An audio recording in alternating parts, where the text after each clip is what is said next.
नमस्कार दोस्तों, पहलवान गुरुदीन ग्रुप ऑफ कॉलेज में आपका स्वागत है। मैं आकाश कुमार आज आपके लिए एक लेकर आया हूं एक नई वीडियो, जिसमें हम बात करेंगे भारतीय संविधान 1950 के भाग 9 खा के बारे में, सहकारी समितियों के बारे में, जिसका संपूर्णतः वर्णन किया गया है, जो अनुच्छेद 243 से लेके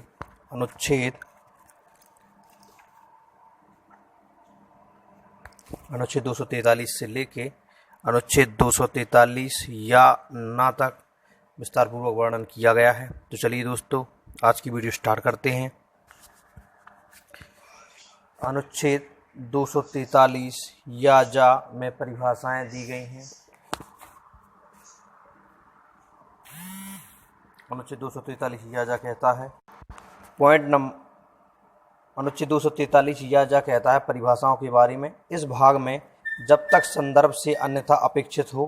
पॉइंट नंबर का कहता है प्राधिकृत व्यक्ति से ऐसा व्यक्ति अभिप्रेत है जो इस प्रकार अनुच्छेद 243 या था में निर्दिष्ट है। पॉइंट नंबर खा कहता है बोर्ड से सहकारी समिति का निर्देश बोर्ड या शासी निकाय अभिप्रेत है, चाहे जिस नाम से कहा जाए, जिसको समिति के मामलों के प्रबंध का निर्देश या नियंत्रण सौंपा जाता है। पॉइंट नंबर गा कहता है सहकारी समिति से ऐसी समिति अभिप्रेत है जो किसी राज्य में तत्समय प्रवृत्त सहकारी समितियों से संबंधित किसी विधि के अधीन रजिस्ट्रीकृत है या रजिस्ट्रीकृत की गई मानी जाती है। पॉइंट नंबर घा कहता है बहुराज्यिक सहकारी समिति से उन उद्देश्यों के साथ समिति अभिप्रेत है जो एक राज्य तक सीमित नहीं है और जो ऐसी सहकारिता से संबंधित तत्समय प्रवर्तित किसी विधि के अधीन रजिस्ट्रीकृत है या रजिस्ट्रीकृत की गई मानी जाती है। कहता है पद धारक से सहकारी समिति का अध्यक्ष, उपाध्यक्ष, सभापति, उपसभापति, सचिव या कोषाध्यक्ष अभिप्रेत है और इसमें किसी सहकारी समिति के बोर्ड द्वारा निर्वाचित किया जाने वाला कोई अन्य व्यक्ति शामिल है। पॉइंट नंबर 4 कहता है रजिस्ट्रार से बहुराज्यिक सहकारी समितियों के संबंध में केंद्रीय सरकार द्वारा नियुक्त केंद्रीय रजिस्ट्रार और सहकारी समितियों के संबंध में राज्य के विधानमंडल द्वारा निर्मित विधि के अधीन राज्य सरकार द्वारा नियुक्त सहकारी समितियों का रजिस्ट्रार अभिप्रेत है। पॉइंट नंबर 6 कहता है राज्य अधिनियम से राज्य के विधानमंडल द्वारा निर्मित कोई निधि अभिप्रेत है। जा कहता है राज्य स्तरीय सहकारी समिति से ऐसी सहकारी समिति अभिप्रेत है जिसके प्रवर्तन के क्षेत्र का विस्तार संपूर्ण राज्य तक है और जो राज्य विधानमंडल द्वारा निर्मित किसी विधि में इस प्रकार परिभाषित है। अनुच्छेद 243 या झा कहता है सहकारी समितियों का निगमन। इस भाग के प्रावधानों के अध्ययन राज्य विधानमंडल विधि द्वारा ऐच्छिक गठन, लोकतांत्रिक सदस्य नियंत्रण, सदस्य आर्थिक भागीदारी और स्वायत्त कार्य संपादन के सिद्धांतों पर आधारित सहकारी समितियों के निगमन, विनियमन और समापन के संबंध में उपबंध निर्मित कर सकेगा। अनुच्छेद 243 या कहता है बोर्ड के सदस्यों और उसके पद धारकों की संख्या और पदावधि। पॉइंट नंबर 1 बोर्ड का गठन निदेशकों की ऐसी संख्या से होगा जैसा कि राज्य विधानमंडल द्वारा विधि द्वारा उपबंधित किया जाए, परंतु सहकारी समिति के निदेशकों की अधिकतम संख्या 21 से अधिक नहीं होगी, परंतु यह और कि राज्य विधानमंडल विधि द्वारा अनुसूचित जाति या अनुसूचित जनजाति के लिए एक स्थान और महिलाओं के लिए 2 स्थानों का आरक्षण प्रत्येक सहकारी समिति के बोर्ड पर करेगा, जिसका गठन सदस्यों के रूप में व्यष्टियों से होगा और जिसमें व्यक्तियों के ऐसे वर्ग या संवर्ग से सदस्य होंगे। पॉइंट नंबर 2 बोर्ड के निर्वाचित सदस्यों और उसके पदधारकों की पदावधि निर्वाचन की तारीख से 5 वर्ष होगी और पदधारकों की पदावधि बोर्ड की अवधि से संलग्न होगी। परंतु बोर्ड में आकस्मिक रिक्ति को सदस्यों के उसी वर्ग में से नामांकन द्वारा भर सकेगा जिसके संबंध में आकस्मिक रिक्ति हुई है, यदि बोर्ड की पदावधि उसकी मूल अवधि के आधे से कम है।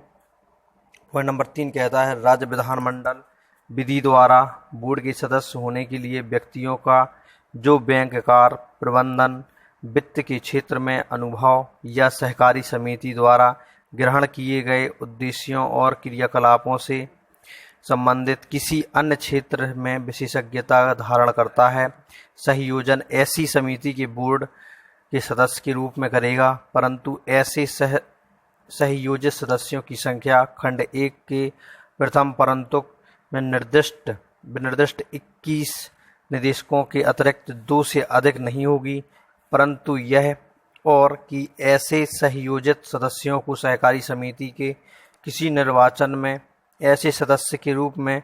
उनकी हैसियत में मतदान करने और बोर्ड के पदधारक के रूप में निर्वाचित किए जाने के लिए अर्ह होने का अधिकार नहीं होगा।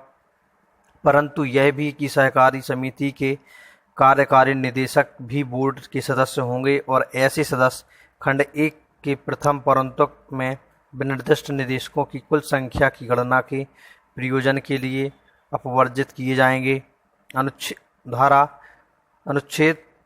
243 याटा बोर्ड की सदस्यों का निर्वाचन राज्य के विधानमंडल द्वारा निर्मित किसी विधि में अंतर्विष्ट किसी चीज के होते हुए बोर्ड का निर्वाचन बोर्ड की अवधि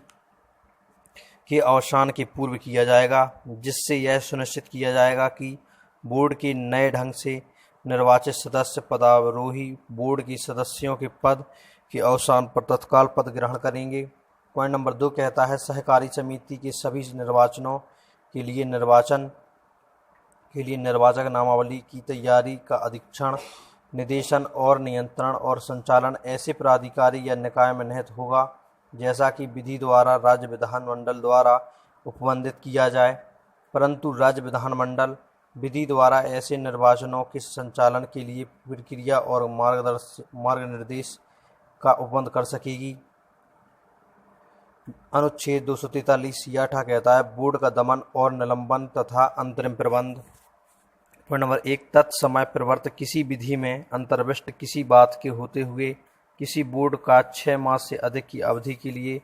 दमन नहीं किया जाएगा या निलंबन के अधीन नहीं रखा